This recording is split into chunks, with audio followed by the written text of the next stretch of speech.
আমাদের জেলায় নতুন পুলিশ সুপার জয়েন করার পর থেকে আইন শৃঙ্খলার চরম অবনতি দেখা দিয়েছে।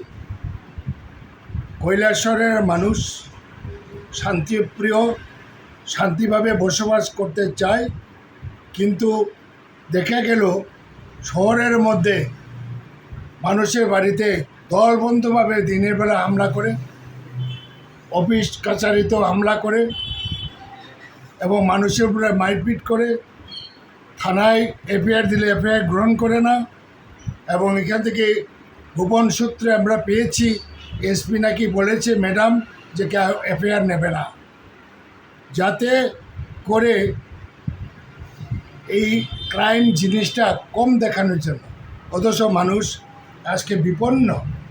আমি এলাকার বিধায়ক এবং কংগ্রেস পরিষদীয় দলনেতা হিসাবে আমি এই কথা বলছি। এই দেখেন একজন ছেলে রূপন উদ্দিন বাড়ির সম্প্রপার, দরিদ্র ঘরের ছেলে, রোজগার করে সংসার চালায়। তার বিধবা মা, বউ বাচ্চা রয়েছে, এবং সেখানে যারা মানব প্রচারকারী বাংলাদেশি রোহিঙ্গা প্রচারকারী তৈমুর আলী, শাহিন আলী, হুসাইন আলী, তিনজন সম্প্রপার দিকে বর্ডারে তার কেটে বা না কেটেও জানি না কীভাবে এখানে রোহিঙ্গা প্রচার করে। এবং এই ছেলেটা রূপন মিয়া উদ্দিন নাকি বিএসএফকে খবর দিয়েছে বলে তাকে শহরের মধ্যে ফরেস্ট অফিসের এখানে দুপুরে মানুষের সামনে তিনজন মিলে তাকে ধরে ছুরিকাঘাত করেছে। প্রচুর আঘাত তার মাথার মধ্যে, প্রচুর সেলাই। এবং তার বিধবা মা, তার শ্বশুর থানাতে গেছে, এফআইআর করেছে, এফআইআর এখনও গ্রহণ করেনি।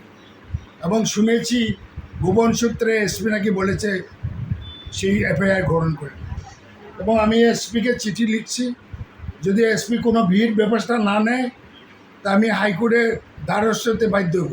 মুখ্যমন্ত্রী, ডাইরেক্টর জেনারেল পুলিশকেও আমি কপি দিয়েছি, ডিআইজি কুমারঘাটকে কপি দিয়েছি। আমি জানি না একটা রিপ্লাই পাবো কি না, এবং যদি না পাই আমি পরপর যত ঘটনা হয়েছে এসপিকে চিঠি লিখব।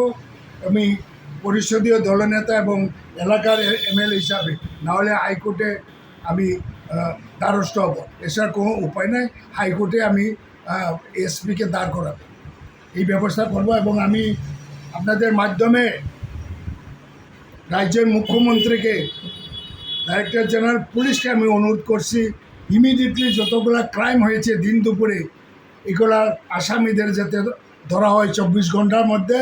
নাহলে কিন্তু কংগ্রেস পার্টি 27 তারিখে জেলার মিটিং ডাকা হয়েছে, বৃহত্তর আন্দোলন করব।